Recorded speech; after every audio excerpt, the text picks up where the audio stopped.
ابتغاء لمرضات الله ورحمته الفاتحة.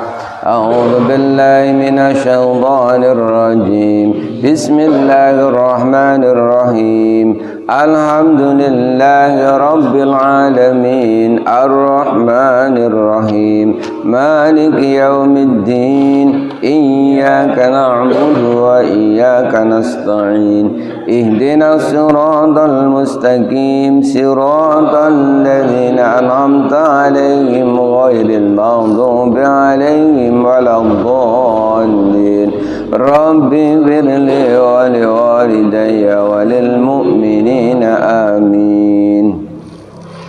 Al-Baqarah ayat 275. Alladzina ya'kuluna riba la yaqumuna illa kama yaqumul ladzi. A'udzu billahi minasy syaithanir rajim. A'udzu billahi minasy syaithanir rajim. Bismillahirrahmanirrahim.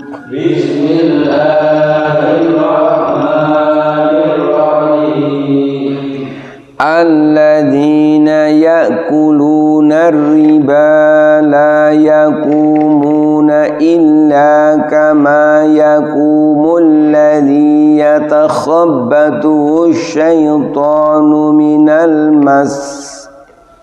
Alladzina ya'kuluna riba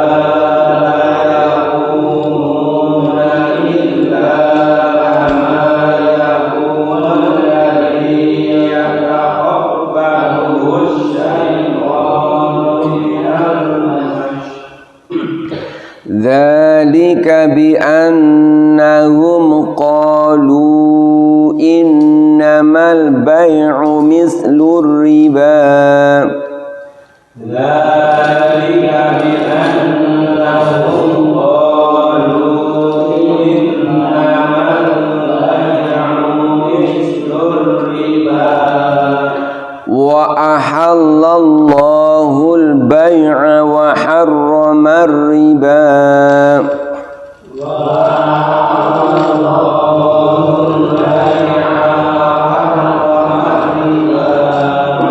Faman ja'ahu maw'idatun mir rabbih fantaha falahu ma salaf.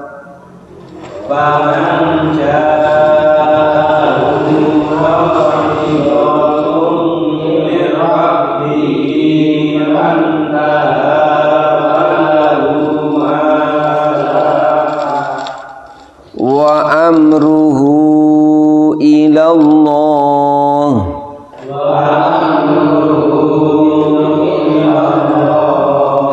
wa man 'ada fa ulaika ashabun nar wa man 'ada fa ulaika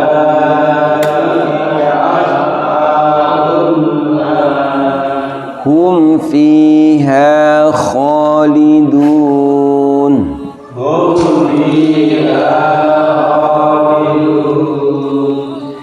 Bismillahirrahmanirrahim. Alladzina orang-orang, banyak orang, ya'kuluna yang mereka memakan ar-riba, riba.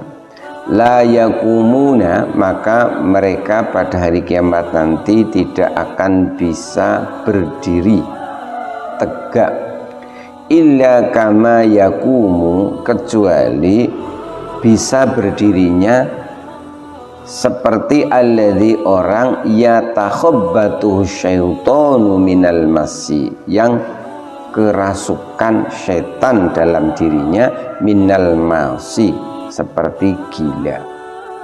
Dzalika keadaan demikian bi annahum disebabkan mereka para pemakan riba itu qalu berkata innamal bai'u mislur riba sesungguhnya jual beli itu sama saja dengan riba.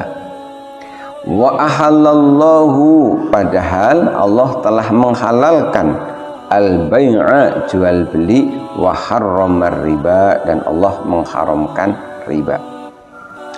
Faman, maka siapa saja ja'ahu, yang telah datang kepadanya mau'idhatun, nasihat, pemberitahuan atau larangan tentang riba, min rabbihi, dari Tuhannya, fantaha, maka kemudian dia berhenti, falahu ma salaf, maka yang sudah berlalu itu ya sudah. Wa amruhu, selanjutnya urusannya orang tersebut ilallah, kepada Allah Subhanahu wa ta'ala. Wa man ada, wa man, barang siapa ada, mengulangi kembali, telah diberitahu dilarang tapi dilakukan lagi, fa ulaika, maka orang tersebut ashabun nar, adalah para penghuni neraka. Hum, mereka itu, fiha, di dalam neraka, khaliduna, kekal. Setelah beberapa ayat kemarin menyebutkan tentang infak, kali ini tentang bahaya, yaitu yang disebut dengan riba. Ini memang persoalan yang sangat berat. Jadi kalau kita ndak ahlinya, itu memang benar-benar sulit. Tapi setidak-tidaknya kita memang berhati-hatilah seperti itu. Rasul pernah bersabda bahwa sayati ala ummati zamanun, nanti akan datang kepada umatku satu masa, ya'kuluna riba, mereka itu rame-rame pada memakan riba. Faman lam yakul, adapun yang tidak memakan riba, itu asobahu minal hubar, tetap saja akan terkena cipratan, akan terkena debunya. Kenapa ini adalah persoalan yang sangat berat? Jadi setidaknya kita punya pengetahuan seperti ini, sehingga nanti kita akan lebih bijak. Biarlah para ahlinya yang memikirkan. Yang pertama yang perlu kita ketahui begini, kenapa riba itu sangat dibenci dalam agama Islam? Pada zaman Rasulullah SAW, pada waktu itu yang namanya orang meminjam uang itu kan memang orang benar-benar mengalami kesusahan. Dia mau makan tidak ada uang, benar-benar kebutuhan pokok dia tidak punya, benar-benar terpaksa akhirnya dia pinjam uang. Maka ketika ada orang meminjami uang lalu dia itu minta kembaliannya dilebihkan, itu kan menambah penderitaan orang tersebut. Artinya orang ini benar-benar sangat menderita lalu dibikin lebih menderita lagi. Tapi kalau zaman sekarang, apa yang pinjam uang itu selalu orang yang kekurangan. Nah, itulah ini yang keadaan menjadi rumit tuh di situ itu. Sekarang kalau kita berteriak keras-keras bahwa riba dan seterusnya, kalau dulu yang pinjam adalah orang-orang yang sangat miskin, maka kalau pinjaman itu harus lebih, itu sangat mencekik mereka. Nah sekarang yang pinjam misalkan orang-orang kafir, orang-orang kaya raya, pinjam dari bank-bank pemerintah. Uang yang pemerintah gelontorkan di bank itu uangnya siapa? Uangnya rakyat. Nah sekarang kira-kira Anda setuju enggak kalau ada orang kafir pinjem misalkan 500 juta lalu nanti mengembalikannya sama gitu, itu Anda setuju enggak? Itu duitnya rakyat. Itu satu ya. Jadi makanya kita harus bijak, artinya biarlah para ahlinya yang membicarakan itu. Kemudian yang kedua, kenapa sih pada saat ini bank-bank konvensional ya tetap masih ada? Kalau memang seperti itu, kenapa nggak ditutup saja begitu kan? Kan ulama kan banyak. Karena yang jadi persoalan itu begini, ulama itu juga ada khilafiyah pendapat itu begini, bahwa yang namanya uang ini kan mengalami fluktuasi ya, artinya nilainya itu turun naik. pada suatu ketika misalkan uang 100.000 itu bisa dipakai untuk membeli beras, misalkan dapat 20 kilo. Lalu pada suatu ketika 100.000 hanya dapat misalkan 5 kilo, padahal sama-sama 100.000. Lah kira-kira ini kalau ada orang misalkan pinjam 100.000, pada satu waktu ketika 100.000 itu bisa untuk beli beras 20 kilo, lalu dia mengembalikannya tetap 100.000, padahal pada saat dia mengembalikan itu hanya dapat beras 5 kilo. Adil enggak itu? Nah, disitulah di antara permasalahannya yang kalau bicara riba ini maka memang sangat rumit. Jadi biarlah mereka yang benar-benar ahlinya.